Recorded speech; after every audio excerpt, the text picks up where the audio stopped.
Welcome, everybody, to FMA Discussion. This is episode 267, and today we're going a little bit out of the box, and we're going to be talking to Bernard Leddy on Irish stick fighting. So not FMA, but you know what? Enough parallel where I think it's worthy to cover and kind of look outside the box in this particular case. And I'm going to find this fascinating. I know very little about this art. So this is going to be 100% educational, and these are the ones that I love, where you actually, upon conclusion of the episode, you actually learn something.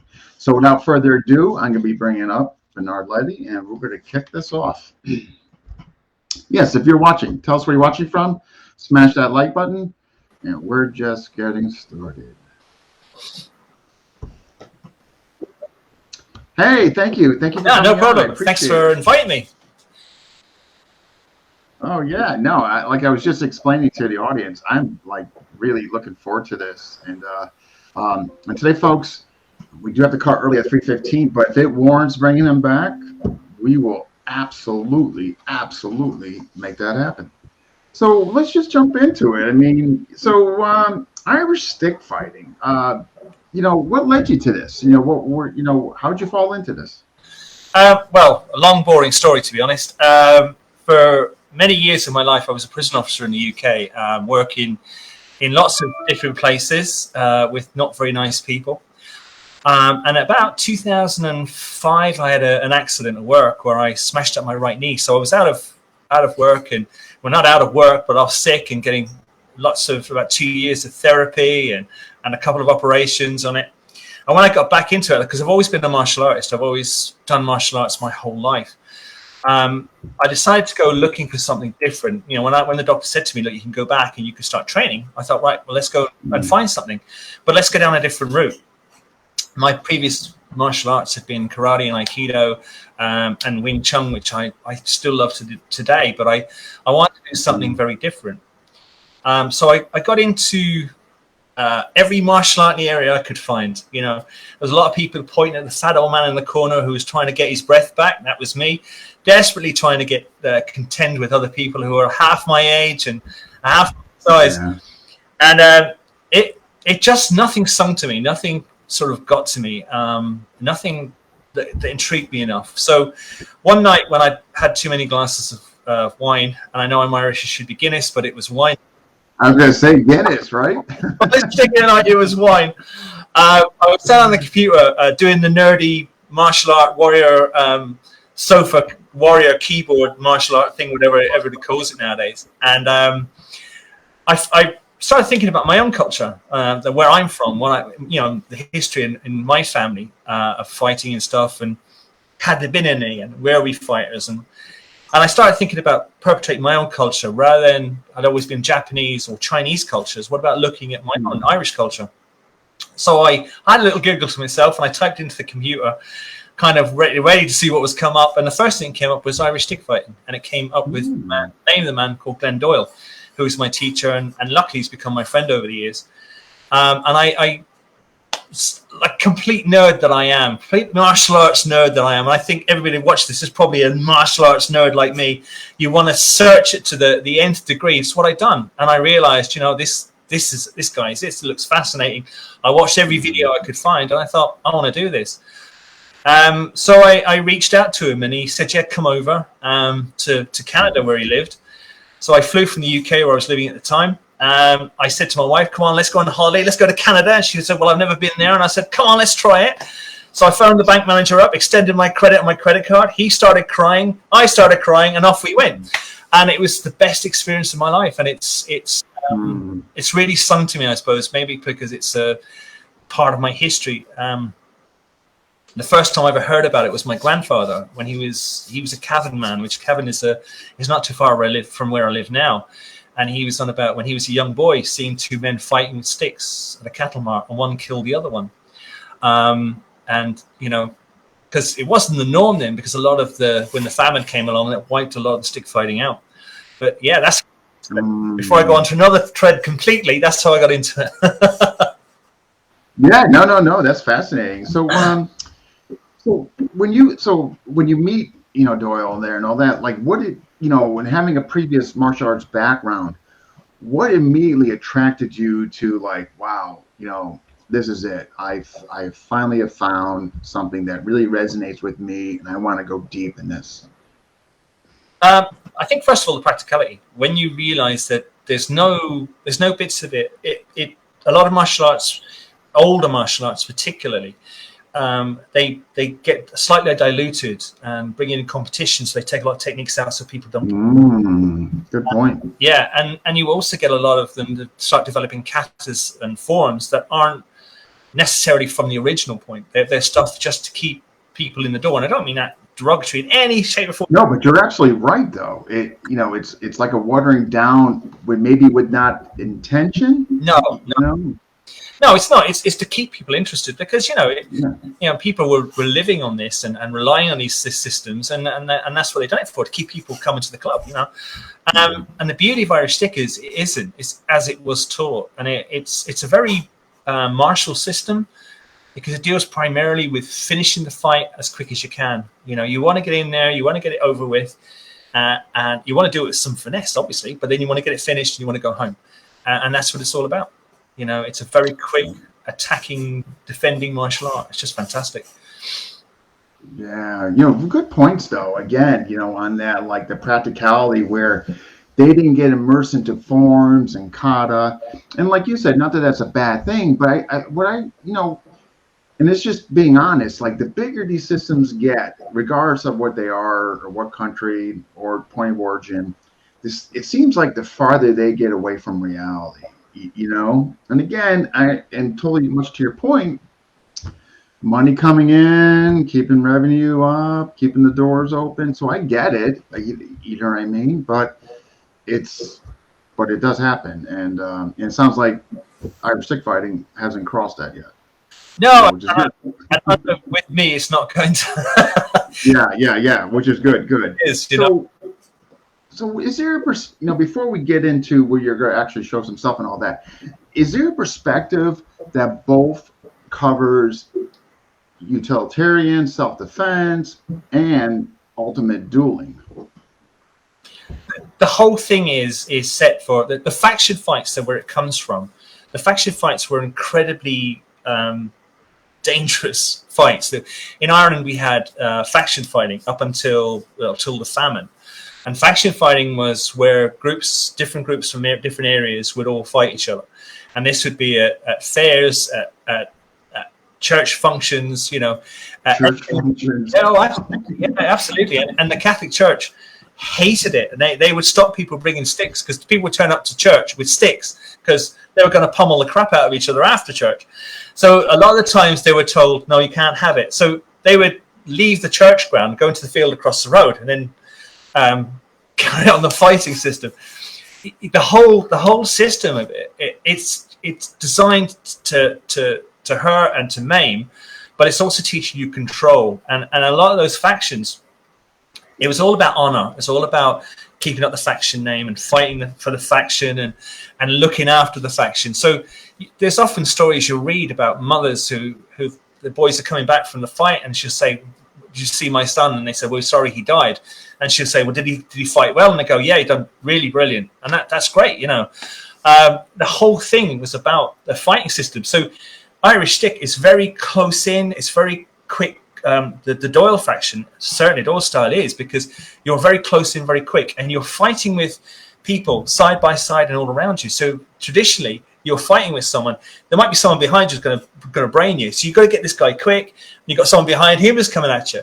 One recorded fight during what was called the Shillelagh Wars, which is way back. I think it was in the kind of 18th, 19th century.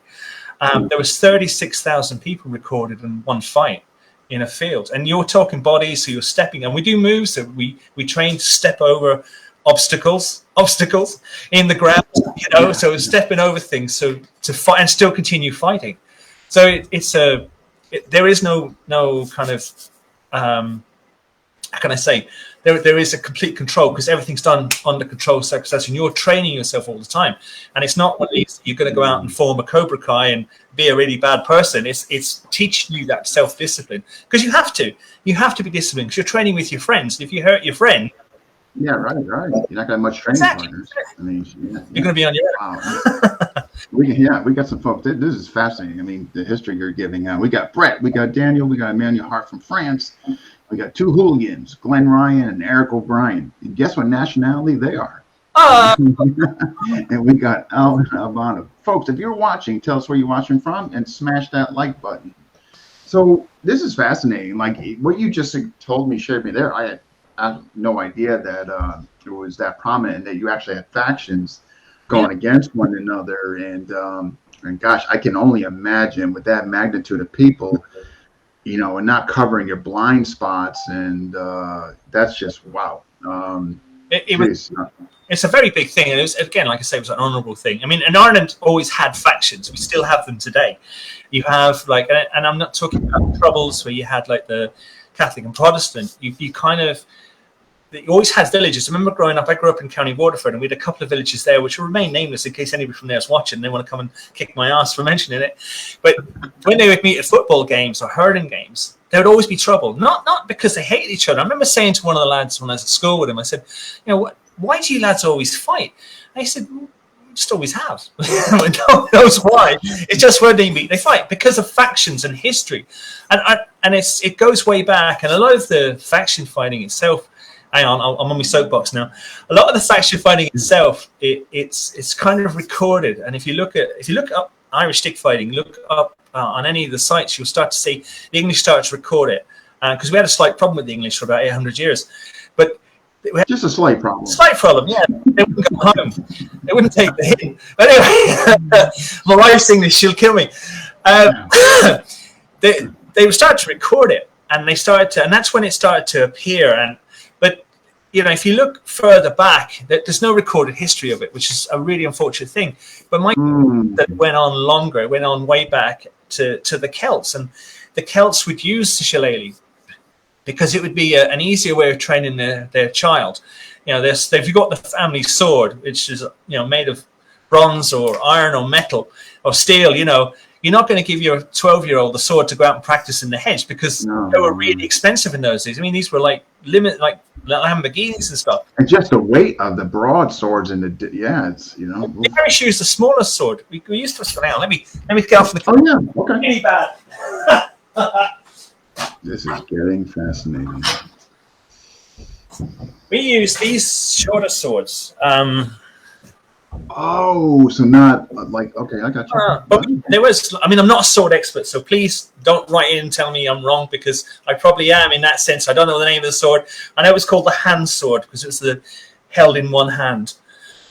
And the end bit was a deity, a god. Yeah. It's lug. But anyway, I won't bore you with that.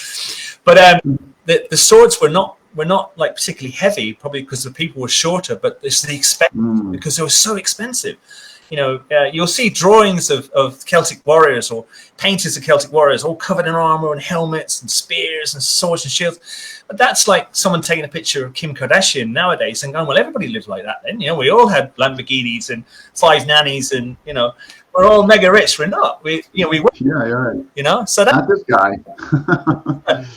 Yeah, exactly. So, yeah.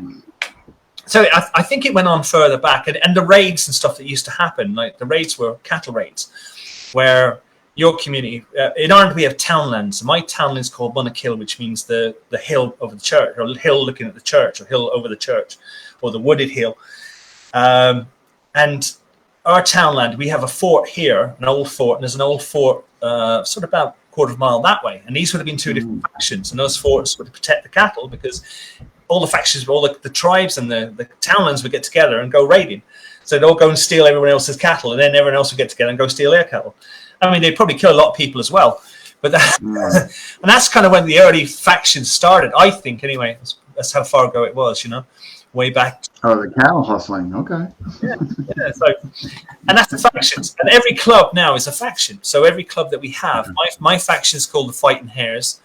I've helped set up a couple of factions here. I've got one down in Galway, which is called the Drum faction, and another one just starting up in Belfast, which is the O'Neill faction from Martin O'Neill, who's a great FMA martial artist, really nice guy. He started up, and Will Garnsworth down in Galway, again, another great martial artist. Martial artists love Irish stick fighting. Seasoned martial artists, when they try it, they fall in love with it straight away. And it's like, you know, yeah. Wow. This is just, man. Okay. So what do you know? So you're under Doyle. You're going to see him in Canada. What did he instill in you? I mean, like, as far as the system, and I mean, obviously, I'm guessing there was a historical perspective, which you touched upon, Yeah. and all that. But far as the other perspectives and all that, not so much like in the fight. Was there anything he instilled in you? How do you mean? Sorry, the sound broke up a little bit there. What was that? Oh, I'm sorry. Okay, yeah. No words. You kind of touched on this, but what did he instill in you besides tactics or the fight? I mean, did he give you a lot of the history, or was this something that you kind of dug up on yourself? No. The history of the system. The system's nickname is the Doyle family system. So every faction would be run by a family. So they would be called the Doyle family or the family, something. But the Doyle family's nickname was the Rincan Bahana Ishka Baha, which means the dance of the whiskey stick. And when you say that, I know, but straight away people think, oh yeah, getting drunk in bars and go out and beat the crap out of each other. And it wasn't that at all. The reason it's called that, Ishka Baha in Irish means the water of life, which also means whiskey. That'll give you something about our traditional psyche. But in tradition, the Doyles were used to protect what we call the poitín stills or the whiskey stills, because when the English started making, you have Bushmills and all the famous whiskey brands that are made in Ireland, they were all set up by the English. And the ordinary Irish people really couldn't afford them and would prefer the poitín, because the poitín, which is a potato drink, it's like vodka, only really strong. It's kind of, you drink it and you can see in the dark. It's that strong. It's mad stuff, yeah. Wow. But they would use the Doyles to protect the stills. And so, of course, when they were fighting, they would call the dancing of the whiskey stick. So the stick that protects the whiskey. And that's where the name comes from. The style itself, because we're a two-handed style, and a lot of the Irish, the old styles were one-handed. And there was one- and two-handed styles. Our style was more developed by Mr. Doyle's, I think he was his great uncle, who started bringing the pugilistic side. So we're using boxing as well as the traditional fighting style, which makes it a lot more pugilistic and a lot more realistic in its system. The whole system was set up to use as very close in, so we can go a long way away, or we can come in very close. We can go this full distance to the stick, or we can come in very, very close and finish them off. And it's got a tremendous amount of takedowns and stuff that you can use with the shillelagh, and lots of different close-in blows and strikes, because you're getting closer in. But they generate a lot of power because, first of all, the size of the weapon, but also because you use your whole body in the strike. Okay. Is the boxing component, is that unique to Doyle sanction, or generally speaking, most sanctions incorporate that? I would say it's the Doyle faction. A lot of the more traditional sort of stuff you'll see is the Irish stick will hold. I'll move back a little bit so you can see. They would hold the stick up like so. Now, I've never trained in it, so I can't give you an accurate representation. Okay. I wouldn't do that. But a lot of start here. Traditionally, the Doyles start here. And the reason we start here is because this gives us a protection. This is our reset position. And from here, we can punch. So when we throw a stick, when we punch the stick, we punch out. Yeah, like we're throwing a punch, but it's a weird punch because we're cocking the wrist and we're keeping the elbow down. And what this does, as we cock it out, it hits my forearm. As it hits my forearm, the stick comes back to me. So I can punch it and come back. I don't have to worry about a stick coming back. Yeah. So there's a lot of difference. The footwork as well is very, very different. But like I said, I haven't done any other style of stick fighting, Irish stick, so I couldn't tell you the difference. I just know that we use a lot of the boxing footwork, very similar somewhat to FMA. But then, like I always say, the body only moves so many ways. Yeah, right. Yeah. Do you think it's from the Queensberry? I mean, is that as far as the influence? Well, I think that Queensberry would have been an English kind of thing. I think traditional Irish boxing. I mean, traditionally in Ireland, we had different martial arts systems. We had the stick, which is called the Batarat. You had the sword work. You had the wrestling, the collar and elbow wrestling. And you also had other sticks. So you had longer sticks like the bow and the joe, and the whole system, archery, everything else, because that was the sort of warrior culture. So that's what it was. Right. Okay. Yeah, I mean, it would make sense they would have some type of empty hand. Right. Okay. Absolutely. Wow. That is so. That's so fascinating that your guys' sanction's kind of unique in that perspective of incorporating the boxing. I mean, that's really neat. So what can you show us? I mean, far as your sanction is concerned, the weapons that are utilized. The weapons that are utilized are. This is the. I'll get further back actually. Let me show you what the traditional stick would look like first of all. So the traditional stick.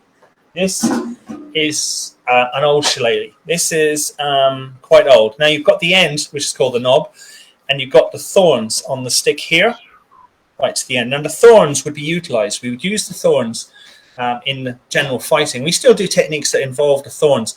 A lot of sticks nowadays we don't use thorns because there's no really any point, but you can if you want to. And these thorns would be used to rip the skin. So if you get in close, you would tear the flesh. You would tear in and to kind of put your opponent off a little bit. A lot of us use these as the trainers, and I one of the things that I've sanctioned that we do, especially in Ireland and the UK, is we use these trainers because it's a lot less damaging to our students and people that we're training with. So we don't end up hurting people. Not so by accident anyway, definitely by deliberate. But no, I'm joking. The stick itself, these are the trainers, and this is like the modern day version. And this is the modern day shillelagh, and this is what you can bring into a bank, you can walk around the streets with, and nobody knows any wiser. As you can see, that is something. And it's a beautiful stick. This is made by Joe Taylor. They're a lovely weapon, a lovely stick.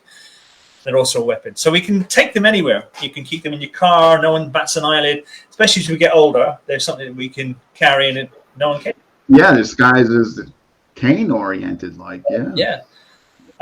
So it's a very, very nice hobby. It's very addictive. When you get into it, people start buying sticks and collecting sticks. And every time you go into charity shops and stuff, you start looking for sticks. And yeah, I've got a massive collection of them now. But wow. So that's the weapons we use, and that's basically it. You stick, and that's it. That's all we need. No. So I'm guessing there are different woods there, like far as the shillelagh, blackthorn. Am I correct? Yeah, blackthorn. You have the blackthorn, but again, historically, shillelaghs were made. Shillelaghs weren't their name. Shillelagh was only because the wood that in Ireland was being shipped to England was from Shillelagh in County Wicklow. You have Shillelagh Village there where they make lots of walking sticks. But a lot of the Irish, we had our own names for them. Unfortunately, my Irish is not as good as it used to be. So I can't remember the names for them off the top of my head now, but everybody would have a name for their stick. Each stick is personal. So each stick would be measured to you specifically because the stick would be measured from your hip bone to the floor. And that would be your stick. Okay.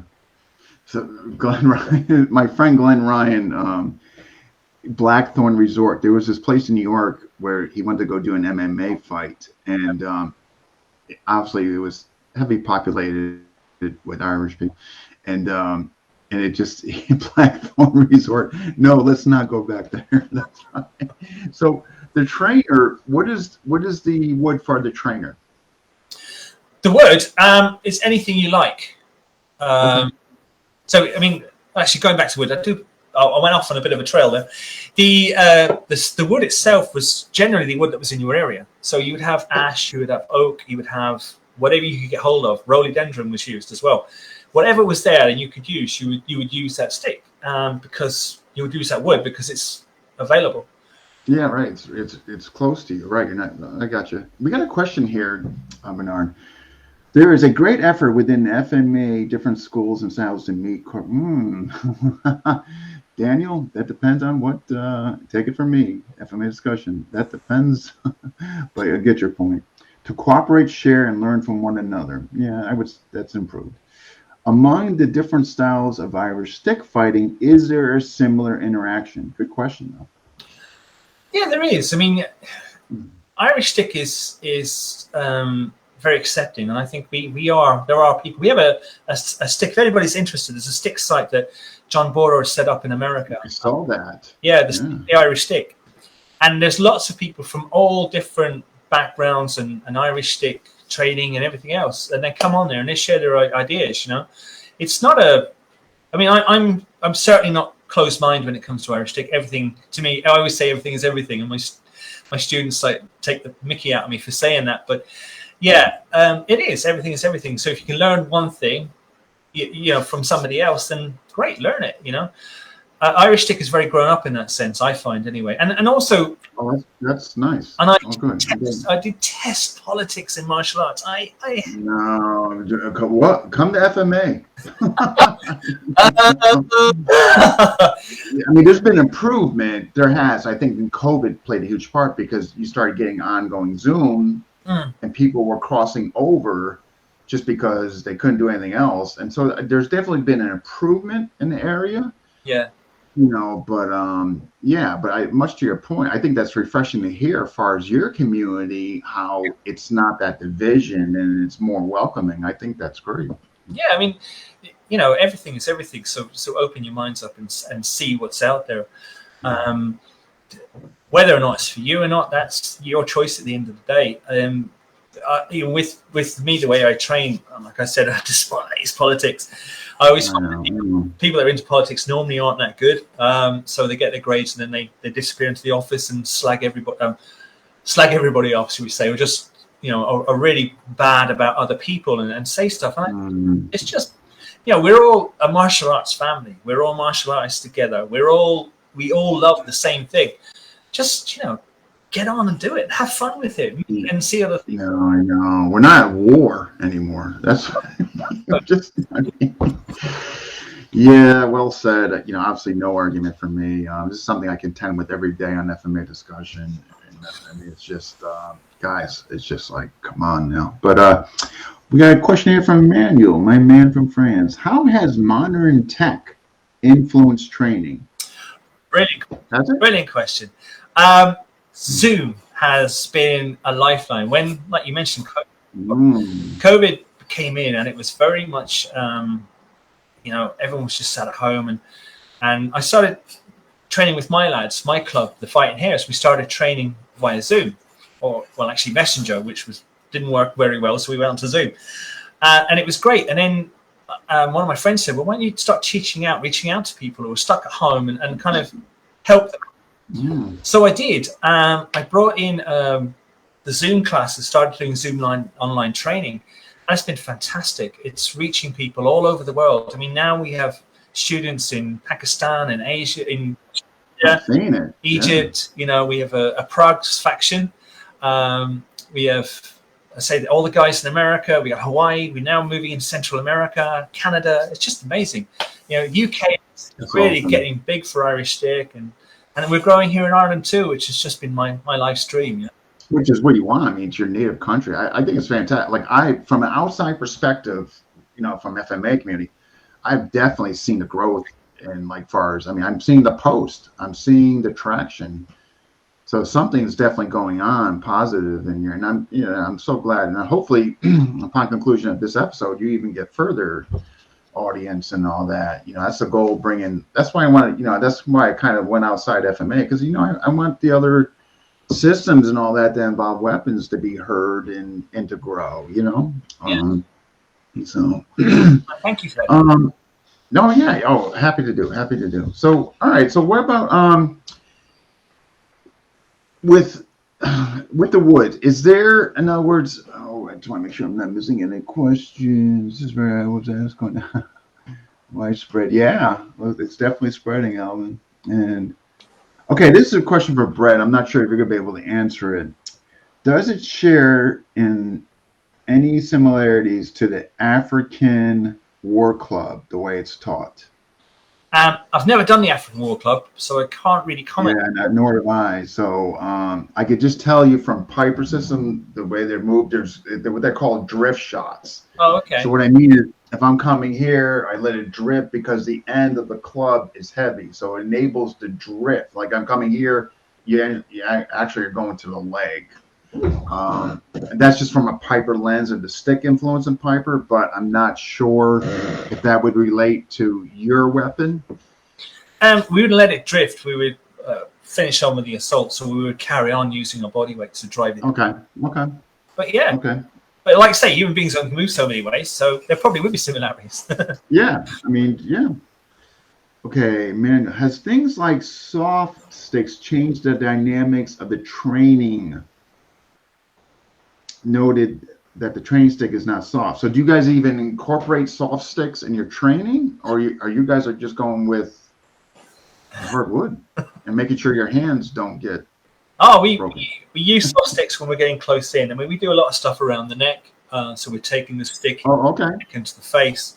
So we would use, when we're training together, we use soft stick because it's about safety. And again, we don't want to hurt each other. Yeah, right. If you can't train, not deliberately, you get injured all the time. Yeah, exactly. So we use the soft sticks for close in stuff, which we do. We don't use them all the time. I mean, we do solo drills and stuff, and we would use the hard sticks a lot of times on each other, but not going to smash the hell out of each other. We're just going to use them controlled, and then we would use soft sticks when we're going to get a little bit heated.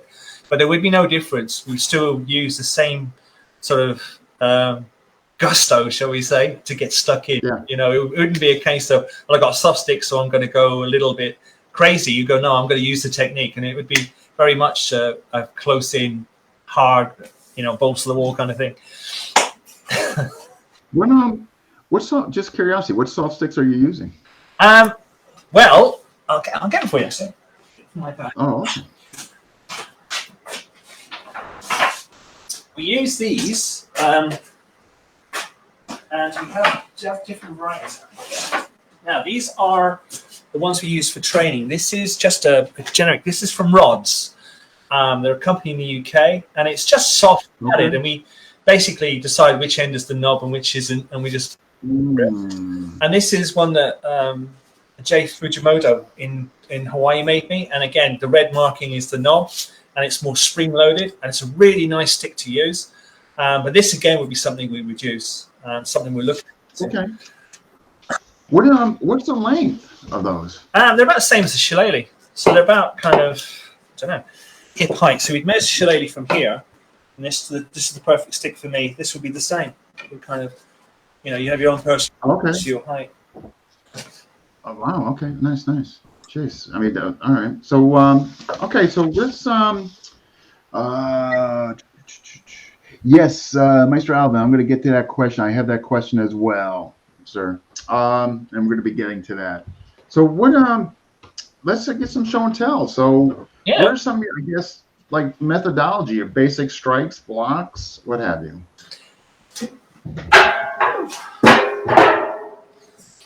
So this is my trainer. So our basic stance would be from here. So we would use.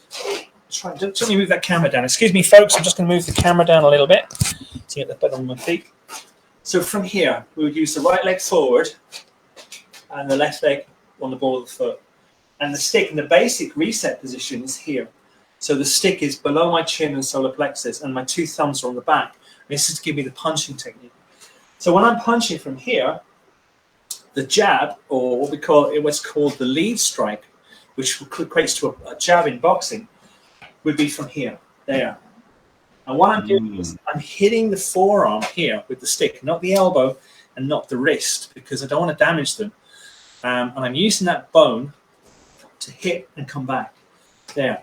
So because it's the jab, and because it's not a very powerful strike, I mean, it's a powerful strike, it would certainly rattle your dentures, but we use the heavy part of the stick. So if I'm punching with a proper shillelagh, here, I'll be using that heavy part there.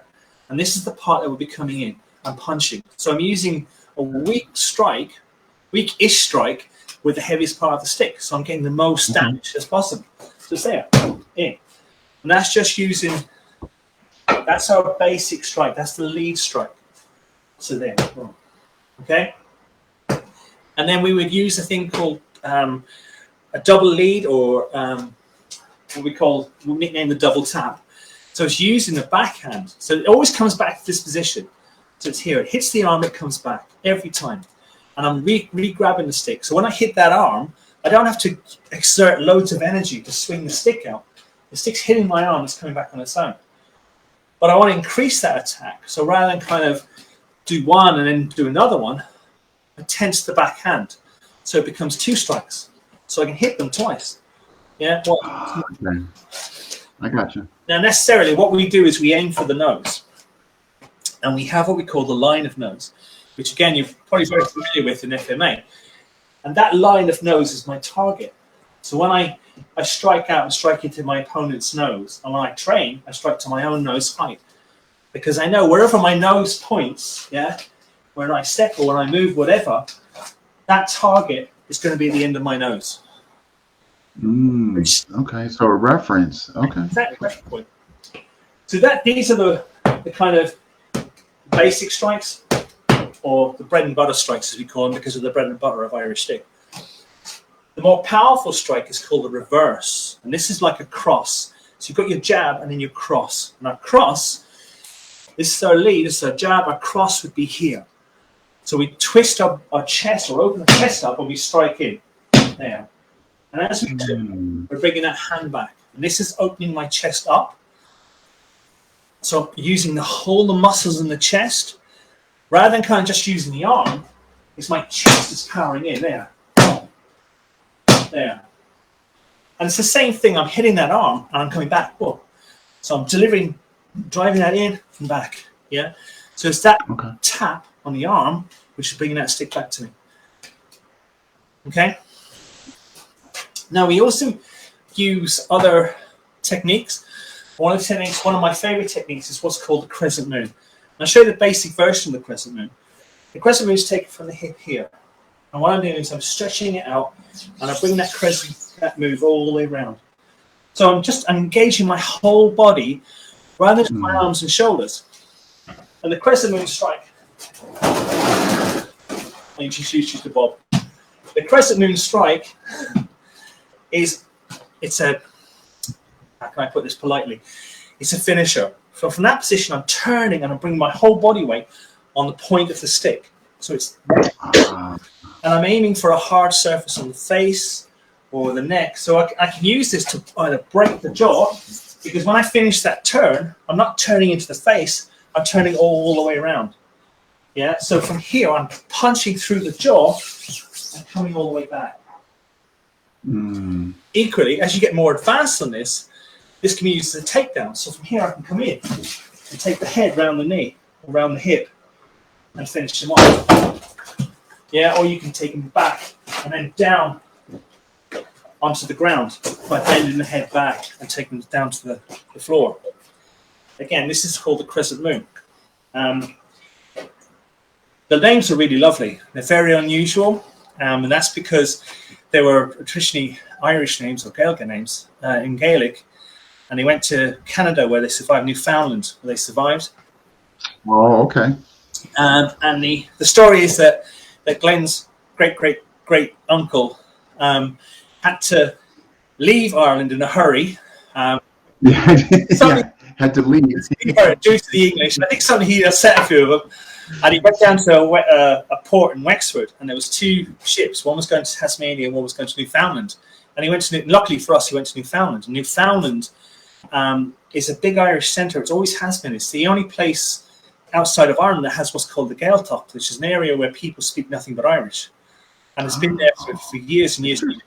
Okay. So Newfoundland, weirdly enough, because of it was part of the empire, but it was also part of a massive place of isolation.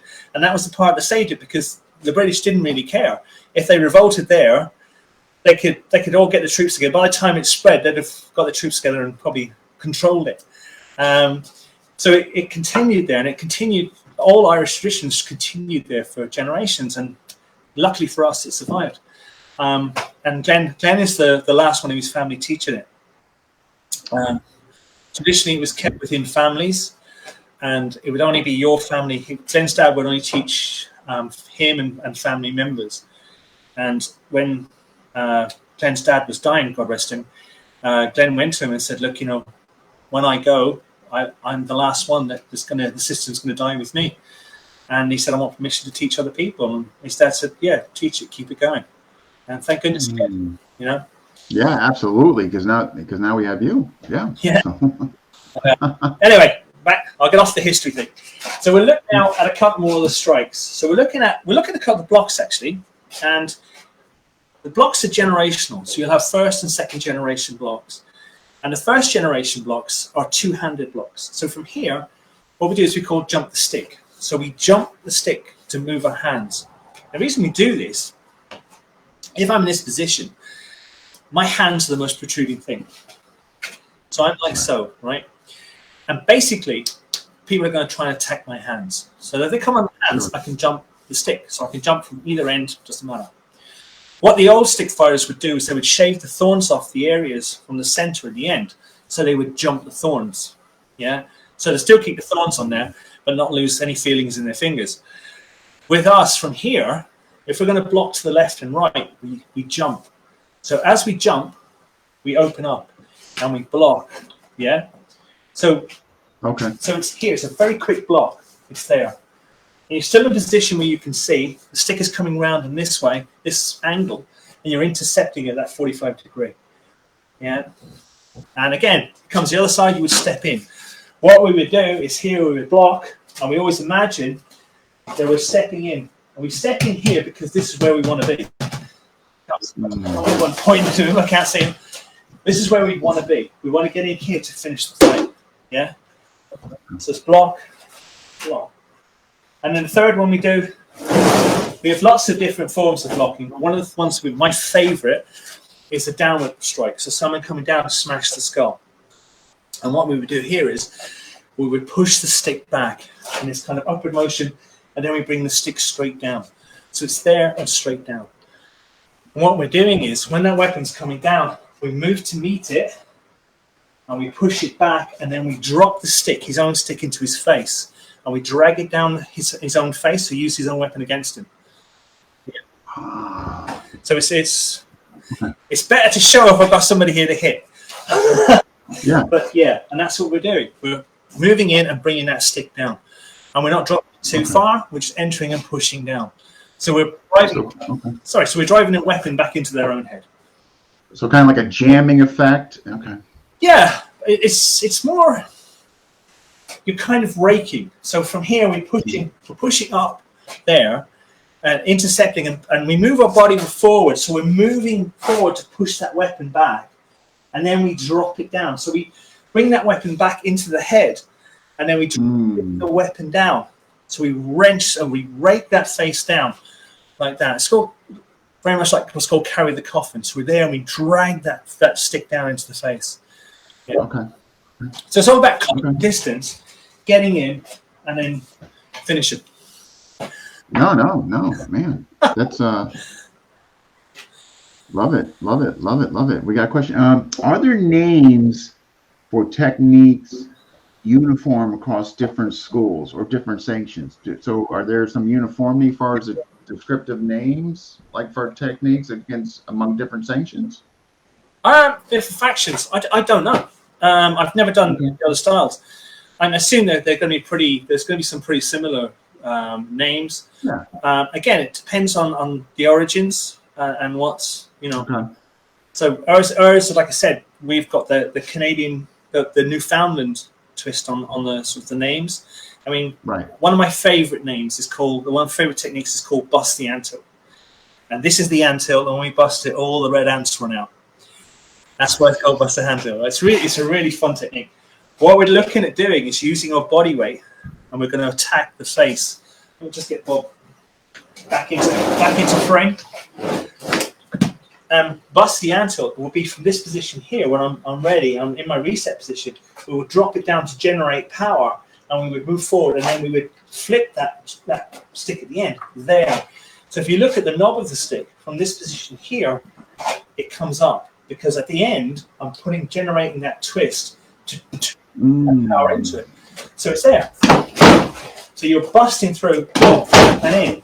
Yeah, so you're going through the target, but you're not just aiming for the face, you're going through. So you're pushing through the target. Bust the antil. So again, bust the antil, all the red ants for now. And then the red ants. Again, we have techniques like dig for your dinner, which is where you're digging through the rib cage to get into the stomach, using the stick, and you're using that hip movement there, boom, in there, and driving the weapon into the chest, into the sort of in, and then striking in. And we also use things called thrashes. And thrashing is clearance techniques. So I'd use a thrash if you wanted to clear people out of the way or get your opponent to move back. There's a lot of stuff like you're trying to play with your opponent, so you'll get them to move back. I mean, traditionally in the fights there'd be a thing called wheeling, where both factions would line up, and you'd have the two comics would go out and just start the Irish version of Yo Mama jokes, I suppose, at the other people to get them wound up and get them pissed off, and then they'd make a mistake and then they'd win. And it's the same sort of thing when we fight. We're looking to give them the opportunity to make a big mistake. So, I was going to say now, I'm completely blank. So, dig for your dinner, boom. And then we got thrashing. So thrashing is clearance. So what I'm doing is looking at getting everything out of the way. And if everybody out of the way. Now, if I hit them, I finish them. Okay, there's no, it's not particularly subtle. The thrash would be from here. Well, this is the basic thrash. This is we're going for earlier on. We're looking at the crescent moon, but we'd also use the same motion in the thrash there. So what we're doing is we're thrashing that stick out and then around. Yeah. And what I'm doing in slow motion is turning the hips. Yeah. So it's not just the arm and the shoulder that's doing it; it's my whole body that's turning into it. Much more powerful technique. Especially if you've got a nice big heavy bit at the end of your stick. When you're crashing in, it's really thrashing through and your whole body is turning. So it's there. Not the FMA guys they want to do it up here. But we don't. It's here. Yeah. Because we're coming out at that angle. Yeah. Because the person we want to fight is in front of us. So we turn through. Interesting. Yeah, I could definitely see that clearing.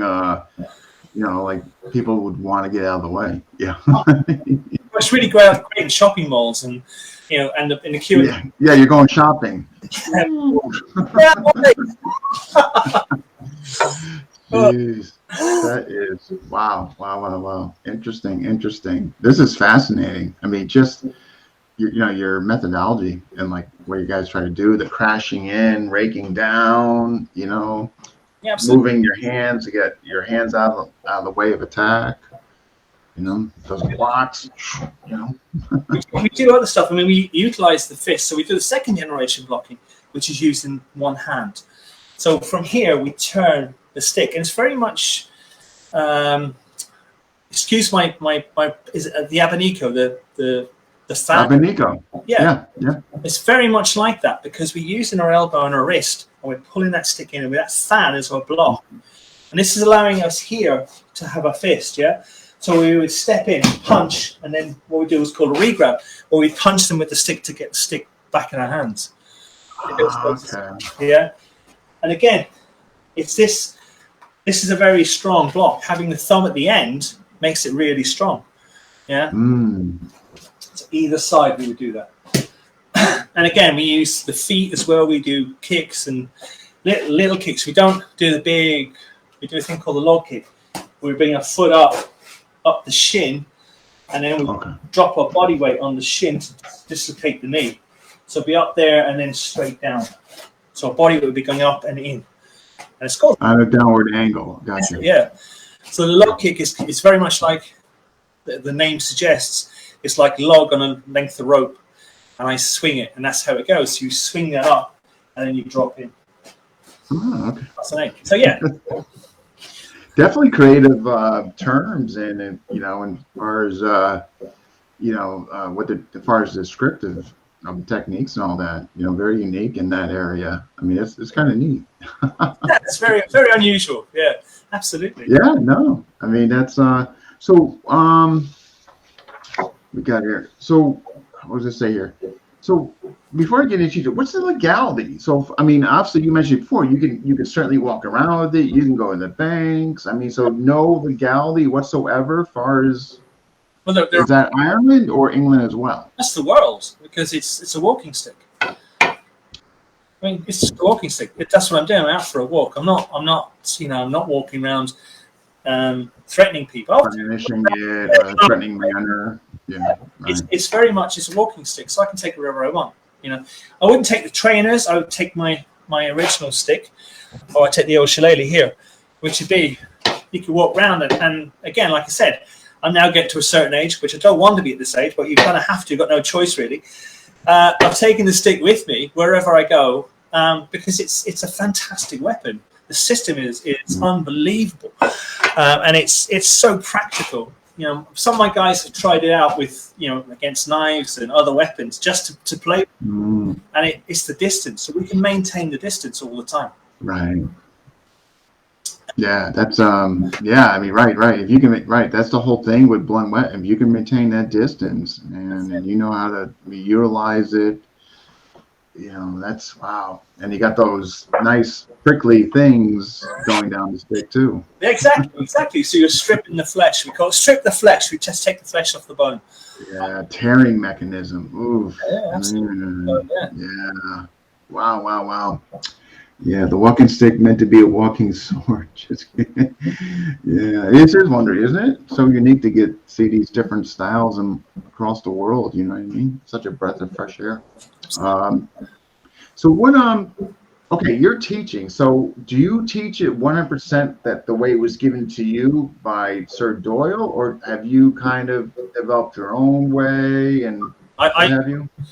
My goal is to teach this as it was taught and to continue that tradition. Preservation. Okay. Yeah, absolutely, because you know I don't want to dilute it. I don't want to put competition. I mean, we do at certain points there was competition, but we haven't done that for a long time. And I'm kind of dubious of competition. Again, like I said earlier, it's kind of a dilution of the form and dilution of the art. I want to keep it as mainstream as possible. My dream is to get it in every village hall in Ireland. That's my dream, and I want to get it in every village hall in the world. Because when people try this, they love it. And you know, everybody out there, come along, have a go. You know, drop me a message. Yeah. Do a Zoom class anytime. Go find, if you want me to find you an instructor in your area, please let me know, because I'll be only too glad to do it. You piqued my interest. I'm telling you that. I just got to take my schedule and empty it half out currently. But yeah, I mean, I'm fascinated by it. Well, you know, like I said, just drop me a line. We'll meet up, and everybody out there, you're more than welcome. You're really good to meet you all. And like I said, look at the Irish Stick site. Yeah, on Facebook. He's done it looks very like he's done a really good job with that. John is very talented. That sort of thing. Yeah. You know, I'm more I bash the computer really. If it doesn't do what I want to do, I just keep bashing it. That's probably one. No, he looks like it's. I mean, the last time I was on there, matter of fact, when I was posting that I was interviewing you, I mean, if I recall correctly, I think he was up 1,000 members. I always go. You know, when I check out a site, I always scroll down and I see the interaction. Yeah. You know what I mean? I kind of get a feel for the dialogue and how people interact with one another, and it seemed very respectful. People were expressing, sharing. I didn't see anything but that. So whatever he's doing, I mean, he's doing a great job. Well, that's the thing we're trying to encourage is people, you know, come and share and come and look. You know, if you come with attitude, you'll leave with attitude, because we won't be keeping you. Yeah. And it's the same with Irish stick fighting. You've got any stick fighting club. Don't come in with attitude. Come in to learn and come to have fun. Yeah. You come and have that fun. You come away with a gift. You'll love it. I'll tell you. You'll love it. No. You'll love it. And obviously, he's gotten that from you. I mean, obviously, you're instilled that in him, and I'm sure he saw that in you, and it's just a direct reflection of you. I wish I could get that fully in FFA discussion, man.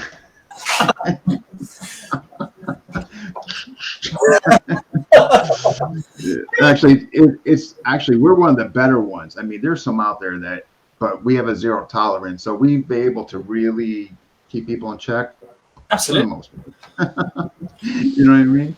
But yeah, Alvin did have a question. He wants to know, what's the ranking structure under you? Well, I don't have a title. My name is Bernie. Everybody calls me Bernie. I don't want a title. I think that same here. Yeah, I don't. It's everybody's everybody, and Glenn is the head of the system. Mr. Doyle is the head of the system, and whatever he says goes. I am. What I do is I do a grading system where I grade people, and there's 5 grades, and basically the first 3 grades are student, the 4th grade is coach, where people can then start a little club, and this is to enable it to grow. And it's all under supervision, so there'll be someone there that you can turn to, and I'm there as well. So if you need any advice, you come to me. And then there's instructor. After 2 years of being a coach, there's instructor, and that's again a grading and all sorts. But it's to make sure that the quality is there. I'm very particular about the quality, because the quality has to be there. If the quality is not there, for the evolve. I mean, I could definitely appreciate that. Then it starts getting lost in translation, and what should be is not. And absolutely. Policy. Yeah, Paul, we should definitely do a class together. Let me know your schedule. Me and you can take a class with Sir Bernie. Yeah. So here. All right, Bernie, you gotta grade me. I'm doing the double jab. Right, so I'm gonna make sure it hits back here. Yeah, it's there. Put your thumbs at the back. So you get the center of the stick, put your thumbs at the back, and put 2 to 4 inches between them. Yeah? And it's up to you. It's a natural martial art. So that is the position. And it's like, that's it, your elbows are bent. And the stick's between your chin and your solar plexus here. So anywhere there it can go. Because you've got to have that there in case they get punched or you can move. Now we don't, a lot of systems, people are like doing the Rocky, like Adrian and all that. Yeah. We don't do that. Irish stick fighters are very what's called stoic. And we stand there, we just stare. We give the old Hannibal Lecter stare. We don't move, because if we move, we start jumping around. To throw that punch, I've got to stop. And then the punch is coming. So if I'm here, you don't know when it's going to come. No, the double jab you're talking about. So we'll just do the main lead strike first. So from here, see that wrist is bent? Punch out. So punch out and let that stick hit your arm here. That's it. Punch it out. Now punch out as far as the stick will go. Boom. As it hits that arm, you come back. Yeah. That's it. Boom. Now put the double jab in, and this is your right hand, isn't it? Your right hand is punching out. So punch with the right hand. Oh, punch with right. Yeah, okay. yeah. Punch with the right. That's it. All the way out. Now you need a longer stick. You need that to hit your forearm. Okay. Yeah, this is. It's catching a little on here. Okay, so let that bounce back. So let it hit out and bounce back. Hit it out and bounce it back. That's it. That's it. Now, when you're doing the double, what you do is when you stretch that hand, and that hand goes like a canvas. So my backhand here, this is my regrab hand. From here, I just tense that hand. I let it bounce, so it hits here and it bounces there. 1, 2. I got you. That's it. 1, 2. Now, someone's asking on there about low line stuff. With the lead strike, because we start off training with the nose, we can also go low and high. So I can do 2 strikes, low and high. Okay. Boom, boom. Hitting that hand and coming back. 1, 2. 1, 2. That's it. So, Bernie, I got potential.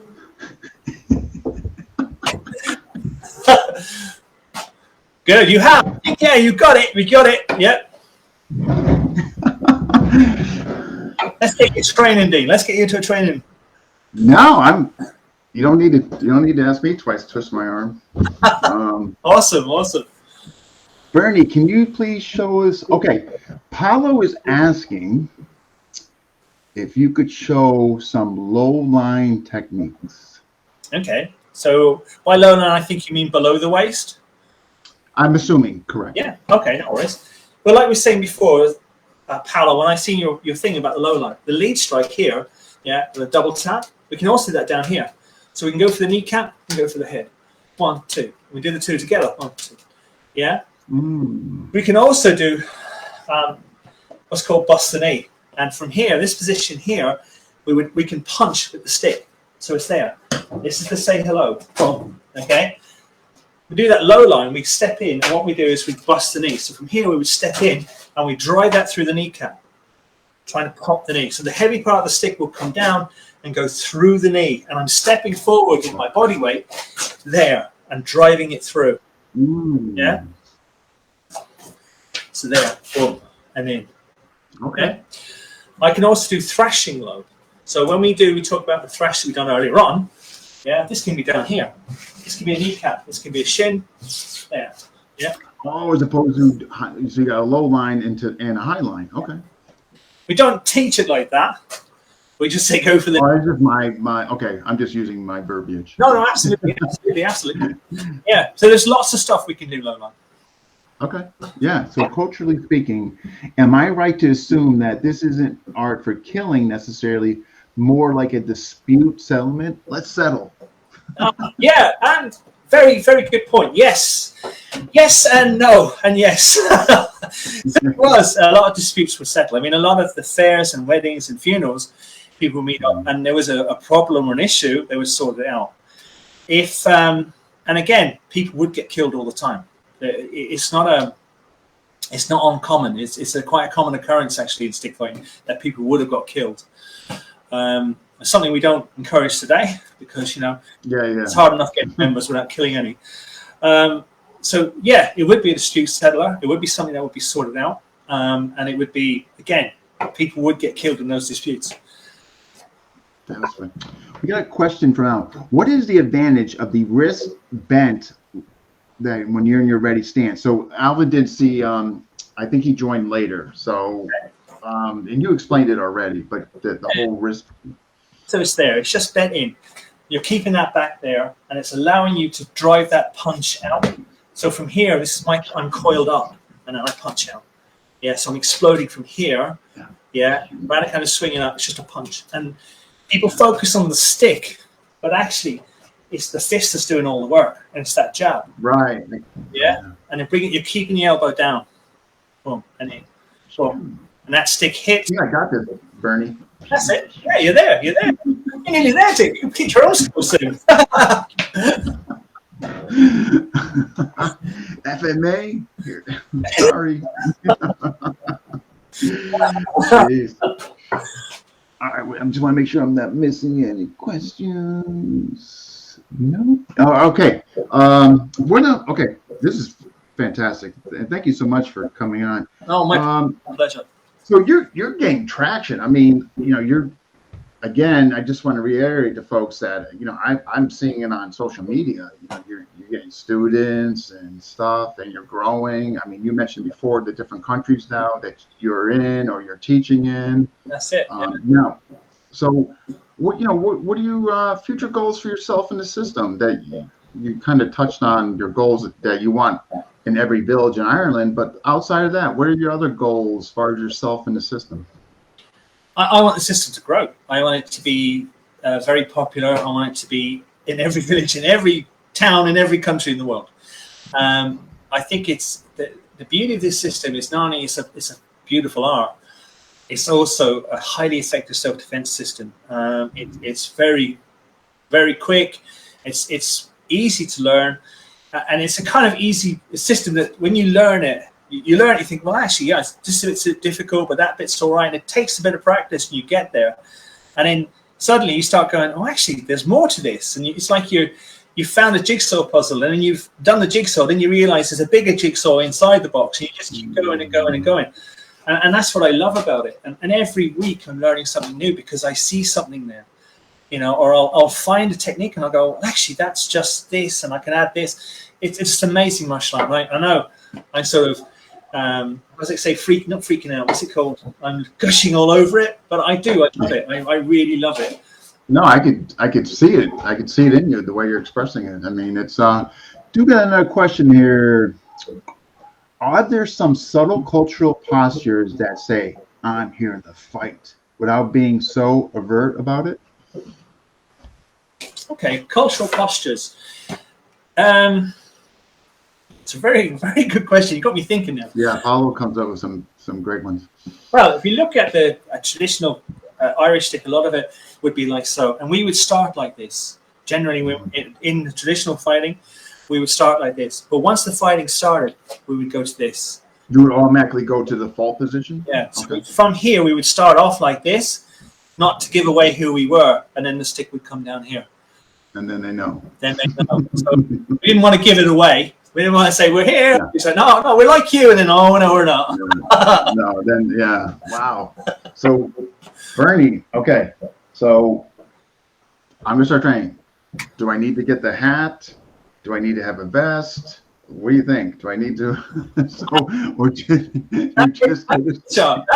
That picture was from a Peaky Blinders night we had. It was for charity. I thought it was great. No, I thought it was a great pick. That's why. No, I thought it was great. Yeah. I mean, there is a lot of people do the system who like to dress up like that. I think it's a really cool look. I think so too. I think it's a fantastic look. Instead of like, chains and all that. I thought that was such a neat, unique look. I love it. Yeah. And again, the weird thing, I suppose, is me as a kid growing up in Ireland, all the old people dress like that. So I see old people dress. And I do. Everyone likes to dress up, and they all like to get the kit on and like to go out and look sharp. And to be honest, it's a good look. I don't wear the cap myself, and I don't wear, but people do, and it's a lovely look. And with the shillelagh and the cap, it all goes together. I think so. I think it goes incredibly well. Yeah, I think it's wow. I mean, this has been great. Unfortunately, folks, as I mentioned, my wife threw a wrench in this and said I had to take my son somewhere. She let me know this morning. It was nice of her. I'm like, thank you. But no, this has been fantastic. And I wish you and the system, I mean, best of luck.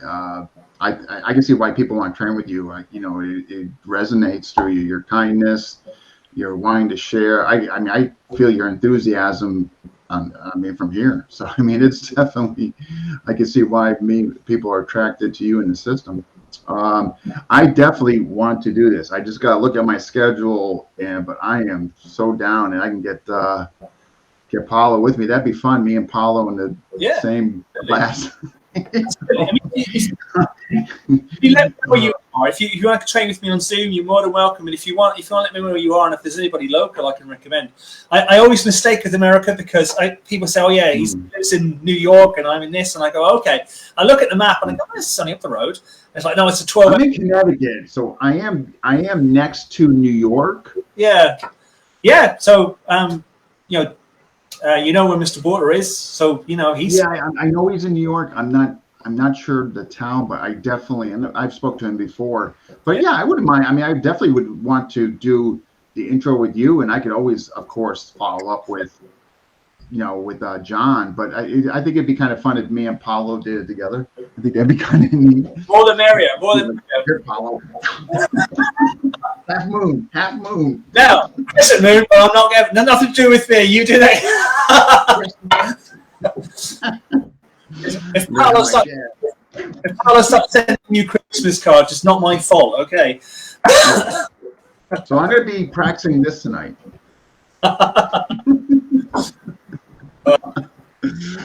So yeah, I'm gonna touch base with Paulo, and actually, you know what I'm gonna do? I'm gonna start a group message with the three of us. Yeah, great. And we can just kind of find out, like, far as scheduling. That work for you? That'd be brilliant. Okay. Like I say, everybody, just look me up on Facebook, drop me a friend request, and drop me a PM, and because I know all the hip kid words now, PMs and DMs and all. Anyway. Yeah, I know. I tell you, my kids are 13. They tell me, and I'm a nerd. I'm awesome. Hey. I just got on Instagram a few months ago, so that tells you where I'm at as far as social media go. Hey, I've still got a record now. Anyway, Dean, it's been a pleasure to meet you, sir. Oh, I want to thank you so much. This is thoroughly enjoyable. I appreciate you doing this. I know I didn't give you much time to. Hey, can you come on? Yeah, no problem, no problem, no problem. It's an absolute pleasure. So, And well done on the FMA. It's really good. The discussion forum is fantastic. So well done.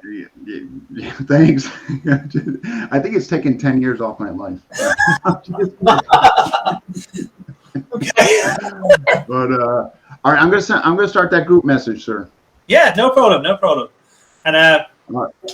anyway, speak to you soon, guys. And fantastic to meet you all. And hopefully see you all in the future.